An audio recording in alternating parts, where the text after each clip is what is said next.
Ouais, en fait, cette question, ça me paraît aussi absurde. La revendication de Fayoulou, elle est justifiée ou pas, il n'y a que lui qui peut trouver l'opportunité de cette revendication.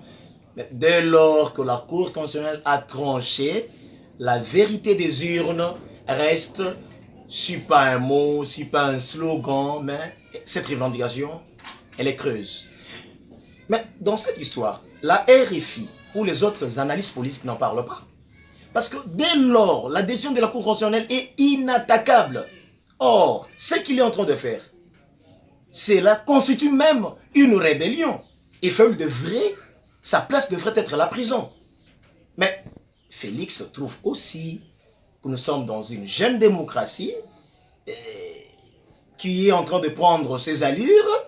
Laissons tomber cette histoire. Mais c'est une rébellion, c'est une infraction. Et dans cette histoire de Fayoulou, le grand perdant de ces élections, ce n'est pas Fayoulou. Fayoulou n'est pas le grand perdant. Fayoulou est le gagnant de ces élections. Je m'explique, madame. Les simples faits de choisir Fayoulou, n'ayant pas un parti politique assis sur l'ensemble du territoire congolais, faire de lui le dauphin de l'opposition par de grands, entre autres Jean-Pierre Mbemba et les autres que vous connaissez, celui qui a été même l'ancien ministre, premier ministre Mouzitou et Katumbi, a fait de Fayoulou grand. En fait, ces gens-là ont vendu la personne de Fayoulou. Tout le monde aujourd'hui connaît Fayoulou. Mais c'est quelque chose de grand. Il pouvait déjà s'en réjouir. Il pouvait déjà réclamer même la place d'un porte-parole de l'opposition. Mais voilà, il est en train de crier vérité des urnes, vérité des urnes. Et lorsque, ensemble, comprend, le danger serait que c'est nous qui serons perdants. Qu'est-ce qu'ils font avant-hier et qui réclament aussi vérité des urnes, disent, nous prenons acte du président, de l'élection du président Félix Tshisekedi. En retard, mieux vaut tard que jamais, coup de chapeau, ça s'est rentré à la raison. Parce qu'il n'y a pas de choix.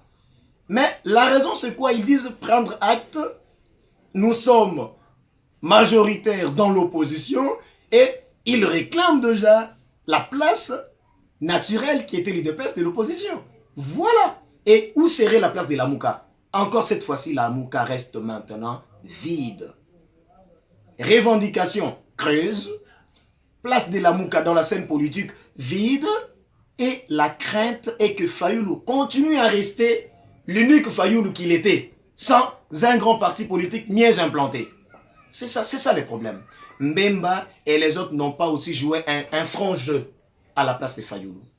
Que Fayoulou revienne à la raison, comprennent que les élections sont déjà passées, les élections seront en 2023, il a déjà fait son temps, il a déjà fait son aura, et qu'il puisse continuer en 2023, il peut battre Félix. En 2000, s'il ne le bat pas, quelqu'un d'autre peut battre Félix. Nous voulons un état d'alternance. L'alternative, ce ne sont pas les gens, ce ne sont pas les anciennes têtes. L'alternative, c'est de voir le changement être effectif dans ces pays.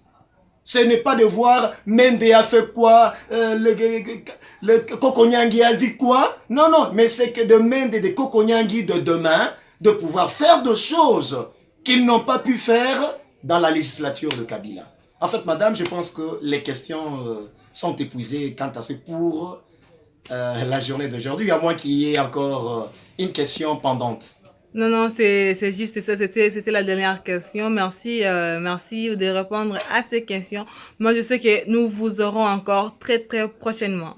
Madame la journaliste, c'est moi qui suis ravi. Chaque fois que vous aurez besoin d'éclaircissement sur deux points et à trait à une certaine déstabilisation, incompréhension, instrumentalisation du peuple congolais, nous sommes là, nous serons là pour éclairer, pour rendre lucide une question à forme d'anguille sous roche.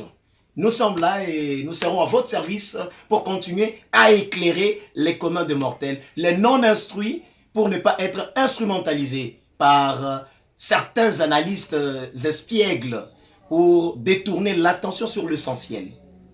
Merci. Merci, merci à vous. Alors, à très prochainement, Maître Jimmy. Au revoir.